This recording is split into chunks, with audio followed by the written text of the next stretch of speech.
Alrighty, so what are we talking about here today? We're talking about self-defense or assault. Now, for those of you unaware, there was an incident that took place in Sydney a couple of days ago at a pro-Ukrainian rally. And what we saw was the very popular YouTuber Aussie Cossack was filming the rally, and there was, of course, an incident that has actually resulted in the Aussie Cossack being charged with assault. But a very, very big question must be put forward, and that is, was this assault or was this self-defense? Now, I'm going to show you the footage, and we're going to talk about self-defense a little bit more so you can make up your own mind at home. Now, this actually came at a pretty interesting time because the day it happened, I was actually researching self-defense all day in preparation of an MCJ report. So I was looking at various case studies. I was looking at the legislation, trying to ascertain what exactly is self-defense. Now, first of all, it's important to point out that we do have self-defense laws here in Australia. That's right. So regardless of what some people may think, it is actually lawful to defend yourself against a threat. Now, just to put this in context a little bit, there are some key elements that make up self-defense. Now, before I go any further, let me just say that obviously I'm not a lawyer and this is not intended as legal advice whatsoever. But generally, when looking at self-defense, there's a couple of attributes that need to be raised. One is intent. Was the intent there to defend oneself? And also proportionality. Okay, so just to give you a little bit of a hypothetical scenario, if somebody was to shove you in the streets and you were to shove that person back to create some distance, that would generally be considered a proportionate response to an assault. Okay, but to look at the flip side of things, let's just say, for instance, somebody broke into your home. You punched that person in the head in self-defense of yourself and your family. The intruder at that point left your home, ran down the street, and if you were to chase after that person and beat that person to a pulp with a baseball bat, then it is more than likely you would have exited the zone of self-defense and entered into the realm of assault. Okay, so it really comes down to a lot of the time intention, and there's been many cases here in Australia whereby an individual was charged with assault only for those charges to be later dropped once the intent had been made clear and the proportionality had been made clear. So that being said, ladies and gentlemen, I've got some footage here showing you the incident that took place in Sydney. I'm going to play it for you now, and I'm going to follow up with an interview that I conducted with the Aussie Cossack shortly after. So first of all, I'll show you the footage and we'll get onto it. Russia is a terrorist state! Russia is a terrorist state! Fuck off, you useless. Hey, come up to me. Yeah, self-defense. Self-defense. Self-defense. That is assault. That is assault. You just assaulted He assaulted me first. No, we get It's on camera. It's on camera.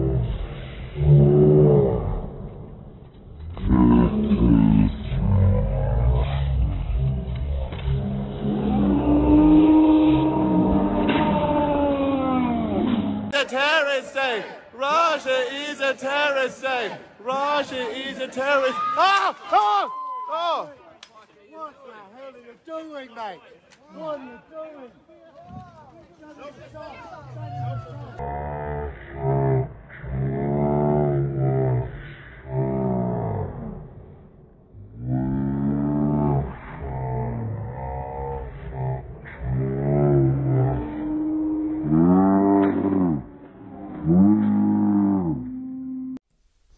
Alright, so you see the footage right there. There's a few key takeaways, okay, simply by observing the footage. We, of course, see the individual approaching the Aussie Cossack there using some fairly aggressive language as demonstrated. I'm not going to repeat that language for the purposes of the show. And it also appears very clear the individual made contact in an aggressive manner, to which we see the Aussie Cossack push the man away. Of course, it's very unfortunate that the gentleman lost his footing, fell down the steps, and we of course hope that he's okay. We never want to see anything like that. That of course is a very unfortunate scenario right there. So the question really needs to be asked, was it the intention of Aussie Cossack for the man to fall down the stairs in the way he did, or was it not? I personally don't see how that could possibly be proven. I think that it's a pretty clear-cut case of self-defense. So let me just create another little scenario for you. Okay, imagine this in your head, if you will. Let's just imagine that you're walking down the street and somebody comes up to you swearing at you aggressively, and pushes you and makes physical aggressive contact with you, and let's just say your response was to push that person away with open palms, and if the assailant in that instance tripped and fell onto the road and got hit by a car, are you responsible for the assailant being hit by a car, or are you not? Whose fault is it? Is it the victim's fault? Is it the assailant's fault? Or is it nobody's fault? And was the outcome just an unfortunate circumstance that was not actually planned for or anything like that? What do you think, ladies and gentlemen? Put your thoughts in the comments. Now, these types of scenarios actually happen all the time. I was in a pretty similar situation myself not all that long ago, where I was approached aggressively and somebody put their hands on me, and I pushed that person away with an open palm. And actually that person went to the police, but the outcome was the police said, listen, grow up, you approach this person first. So anyway, you don't need to hear it from me. I conducted a pretty extensive interview with the Aussie Cossack. It goes for about 30 minutes. I'm going to play it for you right now, and you can make up your own mind what you think about it. All right, ladies and gentlemen, we are joined here today by the Aussie Cossack Simeon. Welcome to MCJ Report. Now, everybody at home has seen the footage. They've seen the legislation in relation to what constitutes self-defense here in Australia. So it's only fair and reasonable that we put the question to you. How are you feeling about all of this, and what happened after you were actually taken into police custody? Hi, Morgan. Thanks for having me on your show, mate. Look, it's a situation where all I have to do is say the truth. And for the first time, maybe in my life, I actually agreed to do a police interview, because there was no hidden agenda. There was no, sneakiness. It's just simply, mate, it is what it is. I'm attacked. I'm entitled to push the person away, to push the danger away. And that's exactly what happened. And it was a simple recount of what happened. I mean, on that day, I counted about seven assaults against me, starting from the first assailant, the gentleman now known as Alan Davis. I mean, he was an assailant. Now, he assaulted me. It's obviously a common assault. Very clear footage. In his right hand, he's holding a pole, a very big flag, grabs me with his left hand, and, if someone grabs you and you push them away with an open palm, that's completely reasonable. Do I feel sorry for the bloke? Of course I do. Do I regret that he fell down? Of course. Do I feel sorry for the bloke? Of course. However, have I ever hit anyone like that? Ever? No. I'm just not in that position to defend myself. I mean, my YouTube channel has 600 and something videos. We've never had an incident like that. And we've been to all sorts of protests, left wing, right wing, police, riot squads, everything you can think of. And there's never been any incident like that, because generally speaking, Australians, even Australian police, they respect the fact that journalists like yourself, like myself, regardless, we're not mainstream media, but we're still journalists, we're independent journalists, we have every right to film a protest in a public place. And that's what this is all about. Well, that's exactly right. Now, looking at the footage, what it most definitely appears is that the person in question approached you. We slowed the footage down, and we also had a look at the words that were said prior to the incident taking place. There were some aggressive swear words directed your way, and then the footage shows the individual making physical contact with you in what appeared to be an aggressive manner. So can you confirm that it was indeed the individual that put his hands on you first before you responded with a push? Yes, Morgan, that's exactly right. He grabbed me, he assaulted me. It's common assault what he did to me, and that's what sparked it. I mean, common assault, you're allowed to defend yourself against common assault. And that's exactly what happened. I mean, I'm not crazy. I'm on parole. I'm not crazy to going around for no reason and hitting people. I mean, I never hit people. Honestly, it's the only weapon I have is the gift of the gab. And police know that. My audience knows that. Everyone knows that. The government knows that. There's nothing to fear in terms of a physical altercation with the Aussie Cossack. However, if someone attacks me, and I'll say this now on air on your program, for future, anyone attacks me, that will, the answer will be swift. There will be self-defense measures deployed, countermeasures deployed. I hear what you're saying. And here in Australia, in relation to self-defense, the general guideline is that self-defense should be proportionate to the threat coming our way. And it is indeed lawful here in Australia for us Australian citizens to defend ourselves in a capacity that we consider to be reasonable. So given that, Simeon, would you say that a shove to get this man away from you was proportionate and reasonable? Well, as we can see on the footage, Morgan, I had my phone in my right hand, like this. I had only one hand available, which was my left hand. And it was a spur of the moment, split-second decision, to push the imminent danger away. Obviously, there was 30 of them or 40 of them, who knows, outnumbering me, and they're all against me, and they started attacking me. Now, let's not forget that there were multiple assailants. We had that bloke attacking me, holding a pole. He grabbed me. We had a woman, a deranged Ukrainian lady.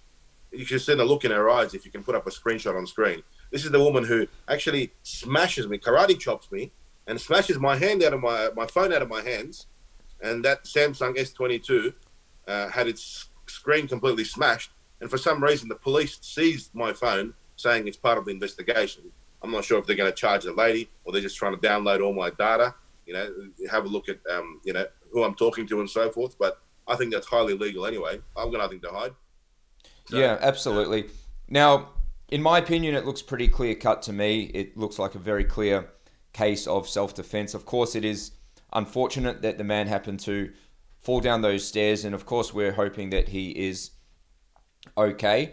But I've been looking at cases, and it was actually kind of interesting, Simeon, when I saw the footage of this incident. I'd been actually looking through legislation all day in relation to self-defense and what constitutes self-defense here in Australia, actually preparing to broadcast a report on this exact topic. So to me, it's pretty clear cut, and I think most of us have been in situations at least once or twice in our lifetime when somebody approached us in a very aggressive manner and we were forced to defend ourselves appropriately.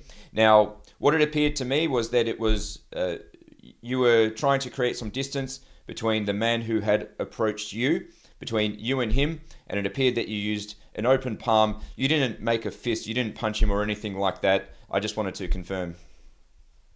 Yes, so at that moment, obviously, he was at a disadvantage, that his footing on the stairs, I was at the top of the stairs, and he approached me from the bottom of the stairs up, and his center of gravity, when he grabbed me, he effectively was using me to balance himself because he was moving towards me. Now, I call upon all the martial arts experts out there, especially the Cossack Sistema martial arts experts, who will confirm that the old man, by grabbing me like that and by me extending my arm forward, it wasn't necessarily even the force of the push, which was quite light. It was more like I brushed him away. But it was the fact that the inertia and the energy, the center of gravity, then it acted in a way which was very unfavorable to him. And of course, that wasn't intended by me. It was an unfortunate set of circumstances, and my heart goes out to him, the poor bloke. I'd love to send him a bunch of flowers. And if you're listening, Alan, mate, it's very regrettable that you ended up in that situation. But, you're an old man, but even an old man can learn lessons. And the lesson is, the hyenas shouldn't attack a lion, even if there's 30 of them, and I stand by that conviction, and I have no regrets for defending myself at all. I do, however, my heart goes out to this bloke, and I would never want anyone to be hurt or in that situation. My understanding in relation to self-defense, a lot of it comes down to proportionality and intent. So can you just confirm what your intent was? My presumption is that you did not intend for this man to fall over or to fall downstairs or anything like that. It looked like to me it was simply to create distance, but I'd like to just hear it from you if that's okay. Absolutely. I can confirm on camera, on your show, that there was no intent to harm or to assault. The intent was purely to defend myself, to create distance between the assailant and I. Let's call him an assailant because that's exactly what he is. He's an assailant who committed a common assault against me. I was entitled to defend myself. The police know that, In fact, when I was walking out of the police station last night, they said to me, they go, mate, it was self-defense. We can all see that. But we've got orders from command what they wanted to do was to charge you to get you on bail conditions, knowing that they would lose the charge in court. It's not about the charge. They know that this charge will be either withdrawn or it will be beaten by my legal team. And thanks to Mark Davies from Xenophon Lawyers, who immediately came down to Sydney Day Street Police Station, and he also encouraged me to take part in an interview. One of the very, very, very rare circumstances. It's poor form, it's bad form in the prison system for a prisoner to ever give an interview to police. It's just not on. But in this circumstance, I thought to myself, yes, I'm going to do this because I want the police to hear what I have to say, because it's important for the police to hear what you just said: A, intent; B, reasonable force; 3, what I perceive the threat to be. And these are the key, you could say, aspects of a self-defense situation. You need to have that on paper for the police and the magistrate to consider that. So that's exactly what happened. And of course, as you correctly state, Morgan, I pushed him away with an open palm. In fact, my left hand, and I had the phone in my right hand. I didn't close my fist. I didn't give him a right hook or a left jab, or I didn't go and finish him off. It was just to get out of my face. And as you can see, I don't even pay attention to him, because as soon as I pushed him away, there was another assault happening, another person on camera, and the footage clearly shows that, of another person hitting me, karate chopping me, smashing the phone out of my hands. The thing is, a lot of uneducated people out there, they see people filming and they perceive that to be some type of illegal act or offensive act, or they believe that they can defend themselves against the camera in a public place. We've seen it so many times. We've seen it, you've seen it, a lot of people watching this, if you're on social media, you've seen it happen. And police are well trained. And even a policeman would never hit a phone out of my hand. A policeman would never attack me for filming him. Unfortunately, they just got to bite the bullet and cop it and just be filmed, because that's the legislation. And thankfully, we live in Australia. It's a free country. It's a great country. It's a beautiful country. It's a lucky country. And we're allowed to film in a public place. And no one can actually hit you or stop you from filming.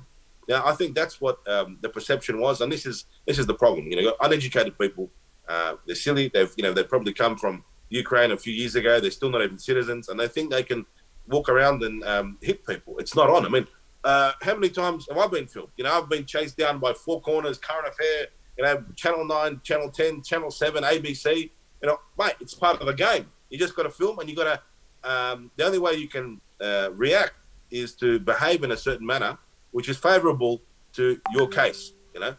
You can't actually hit journalists. You can't hit members of the public, and this is what this case is about. This case is about more than just self-defense against the common assault. This case is about freedom of speech. In public place, you're allowed to be filmed. So big shout out to all the journalists out there, the independent journalists especially, who have been attacked or been the victims. You see people like Chris Coveries, he gets attacked, he gets hit. You might not like him, you might disagree with him, you might like him, doesn't matter. But it's not right that he gets smashed around. I sometimes have a word with him. We're sometimes friendly, we're sometimes not friendly, it doesn't matter.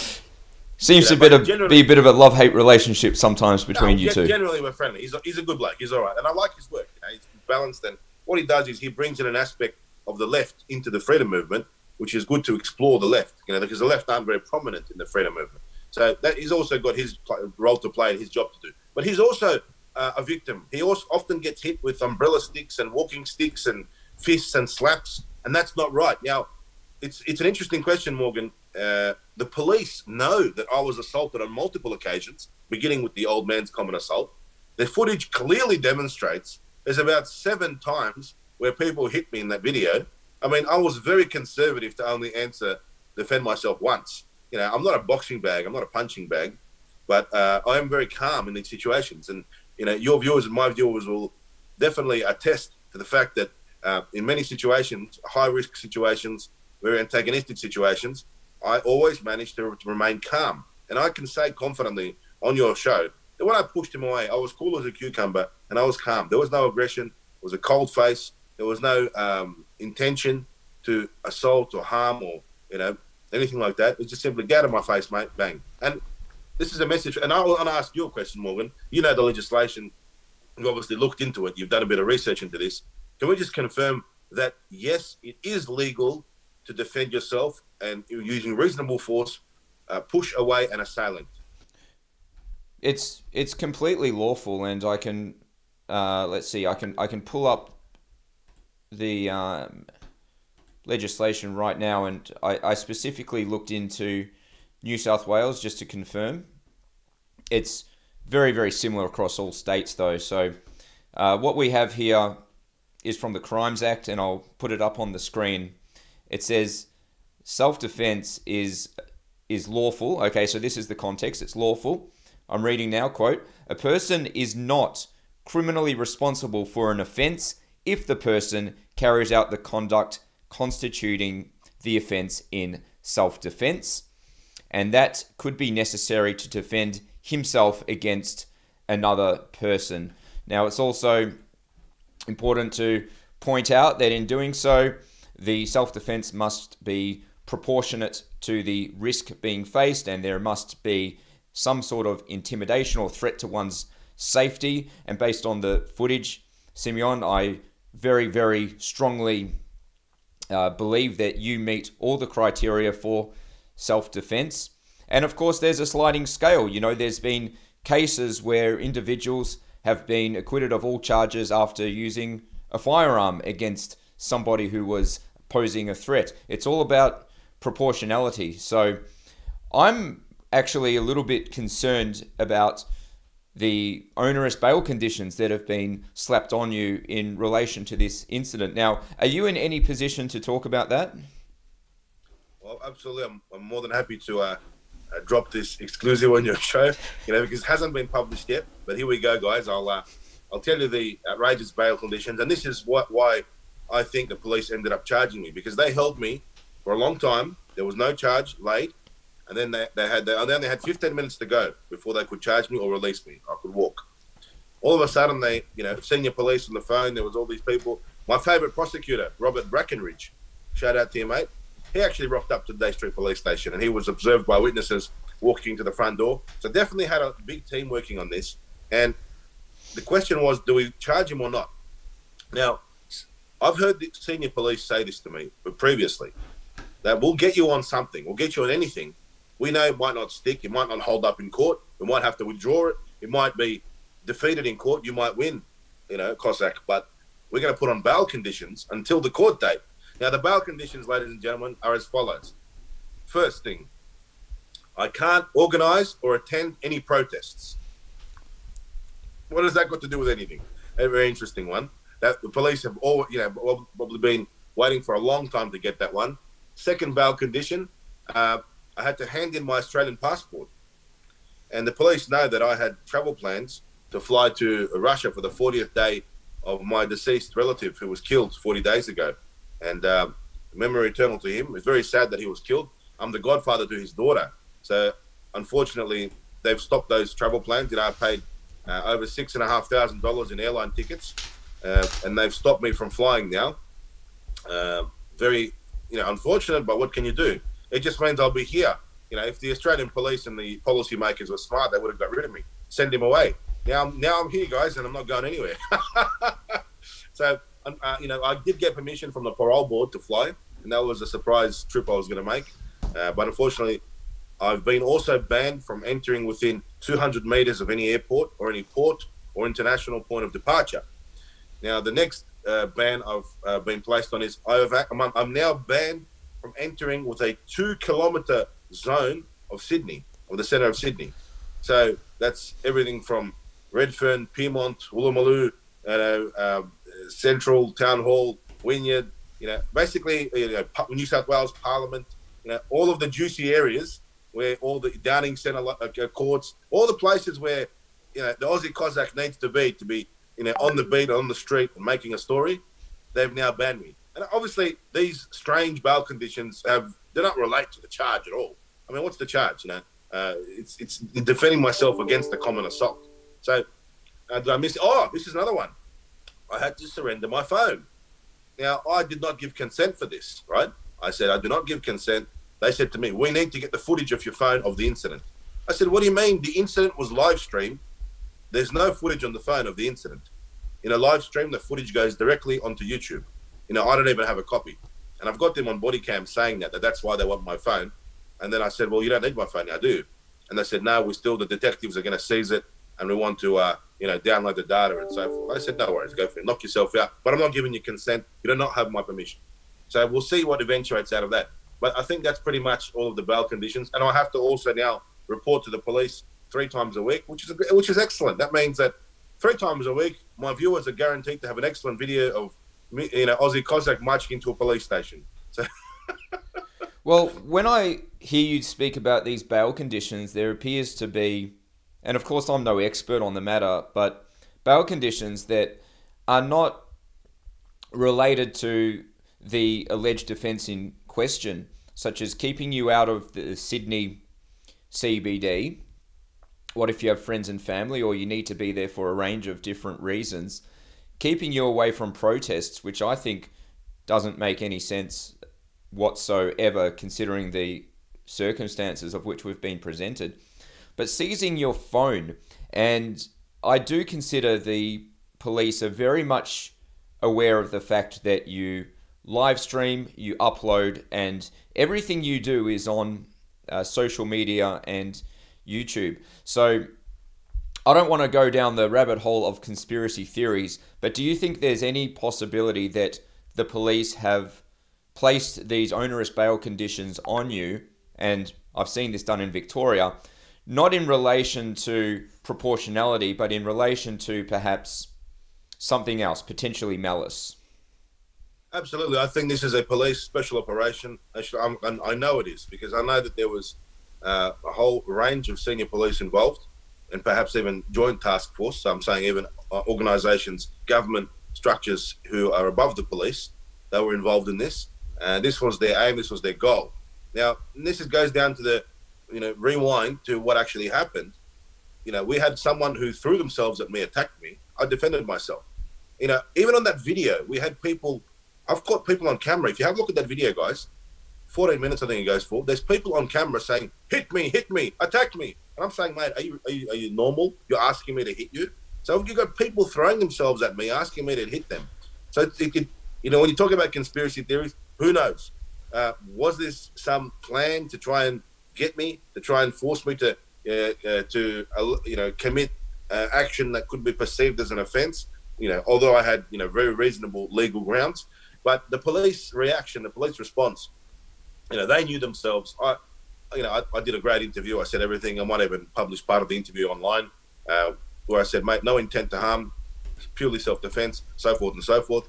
And the police knew that these charges won't stick.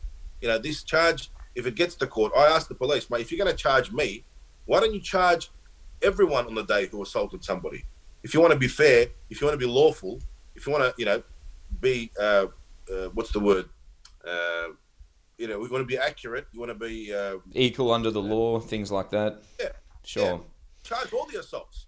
Yeah, well, we've seen it in Victoria with minor alleged offences met with the most extreme, disproportionate, freedom-hindering bail conditions, only once challenged in the Supreme Court to be completely thrown out. So we've seen witch hunts here in Victoria conducted by Victoria Police, only for the Department of Prosecutions to be left with egg on their face once challenged in the Supreme Court. So I suppose my question to you, Aussie Cossack, is how far are you willing to take this fight? Because I'd hate to see the police unleash a war of legal attrition, but will you go all the way or will you not? Well, Morgan, I'm obligated to go all the way because they're trying to make an example out of me, right? And, in this, just as people in Victoria, this has happened to, I have an obligation to fight all the way. I can't just roll over and die or roll over and accept, their harassment, their bullying, intimidation tactics. And we know that there are good judges out there. We know that eventually, if you put in enough resources, you spend enough money, you get enough barristers and lawyers and QCs and SCs. It's expensive, it's hard, but what can you do? It's what we signed up for.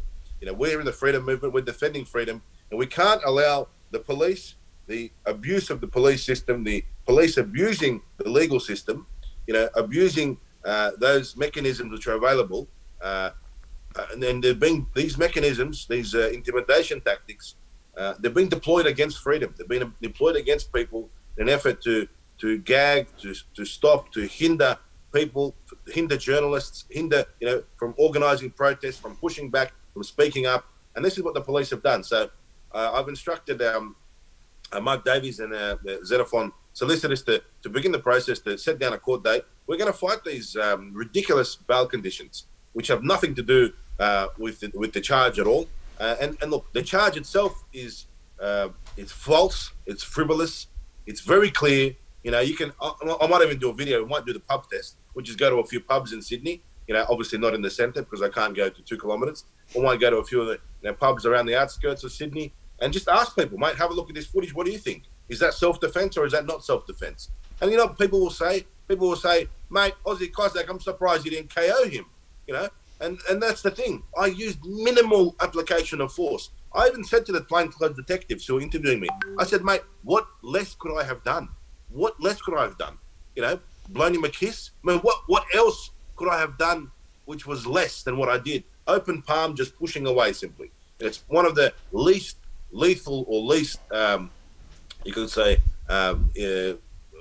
least applications of force. So I would say very reasonable. We need to fight these bail conditions. So definitely we'll do that. And I appreciate your support and would like to speak to you more about this and your experiences in the Victorian Supreme Court, because this looks like deja vu. This is exactly what they did in Victoria. New South Wales Police are stooping to the level of Victorian Police. Sorry if I may add that. But No, absolutely. And sometimes they act very similar. So my firm opinion at this stage is I think your charges will be dropped. I think it's very clear we witnessed an act of self-defense, and these bail conditions, the only reasonable course of action will be for these conditions to be dropped. Maybe it will happen in the magistrates' court. Maybe you'll need to go to the Supreme Court. But I'm going to make a little bit of a prediction here, and we'll see if I'm right or if I'm wrong, and a bit of an MCJ prediction. I think that by laying this charge, or probably more specifically the bail conditions on you, in the end, New South Wales Police are actually empowering you to continue your work. And once you take this fight all the way and you're successful, and I think you will be successful, I think New South Wales Police are going to have a very difficult time should they seek to impose these types of conditions on you in the future, because they would have information by that stage knowing that should they go down this road again, you're not going to go away, you're going to fight all the way. And so it must provoke the question within the department, how much resources can they afford to spend on one man, knowing that he will acquire the legal defense and go all the way. So I think this is probably going to backfire and actually provide you with additional layers of protection for doing what you do. Hopefully you're right, Morgan. Hopefully that prediction comes true. Let's make a note of that. We'll play this video in a few weeks' time when we hopefully have a win to the people. At the end of the day, you're right. We set a precedence, and the police need to know that if they want to have a go at me, they're having a go at everyone, because a lot of people will support me. And thank you to all the people out there, the people watching, and your viewers as well. I mean, we're all on the same page. We're all different. I'm different to you. You're different to me. But we all agree on one thing, and that's we agree to stand defiantly in the face of tyranny. Doesn't matter if you're in Victoria. Doesn't matter if you're in New South Wales, Queensland. That's what unites us. And police intimidation tactics, and the more pressure the police and government, improper pressure that they exert on us as the little guys, as the regular Aussies out there. That's the more they empower us. You're right. The more they unite us, the more we are united in our resolve to show defiance in the face of tyranny. And yes, if it costs money, if it costs resources, well, what can I do? So be it. It's worth it. It's worth. Freedom isn't free, and it's worth fighting for freedom. It's worth paying the lawyers, paying the barristers, paying the big names in town to get into the Supreme Courts, to get into the High Courts if we have to, and making sure that the police are held to account. Now, unfortunately, as we know, the police use and abuse the taxpayers' war chest. They have an unlimited amount of resources available to them. You know, we don't have enough nurses in the hospitals. You know, we don't have enough police can't respond to, you know, burglaries and, you know, everyday crimes. But when it comes to something like this, there'll be 35 coppers on the scene. They'll bring in special prosecutors. They'll bring in, you know what they did? They even got forensic testing on the bloke's shirt. You know, the bloke who I allegedly, you know, pushed away. Apparently they had to get forensic testing. So they took a swab of my DNA. And I said, how does this ever make sense? You know? And they said, oh, because you pushed him on the shirt. Well, I said to the cop, I said, well, at least you admit I pushed him on the chest and not in the neck or the face, since the contact was on the shirt. And then he looked at me in a dumb way and he said, yeah, but he pushed him here, then your hand slid up. I said, come on, mate. Either I pushed him here or I pushed him here. You know, get your story straight. So this police story is already falling apart before it's even started. And so for something like this, you know, to try and torpedo, you know, a visible, you know, freedom fighter, like myself, they will not spare any resource. They will deploy everything possible. They will literally spend hundreds of thousands or millions of dollars if they're necessary. And guys, that's your money. Morgan, that's your viewers, that's your money. You know, that's the people of New South Wales money. And it's disgusting that they're able to get away with this. Whereas, you know, the little guys, just like you guys in Victoria and just like us in New South Wales, you know, we're literally having to, you know, pay out of our own way and pay out of our pocket to try and, you know, get justice against the police. So you're exactly right about that. The taxpayer is, unfortunately, the police is abusing the resources that the taxpayer gives to the police. And, you know, it's a blank check. How far will they take this? We'll wait and see. But I certainly hope that, Morgan, your prediction, the MCJ report prediction, comes true. Thank you. Now, before we wrap it up, do you have any parting words for the people of Victoria? And also, where can people go to support your work and to follow what you do?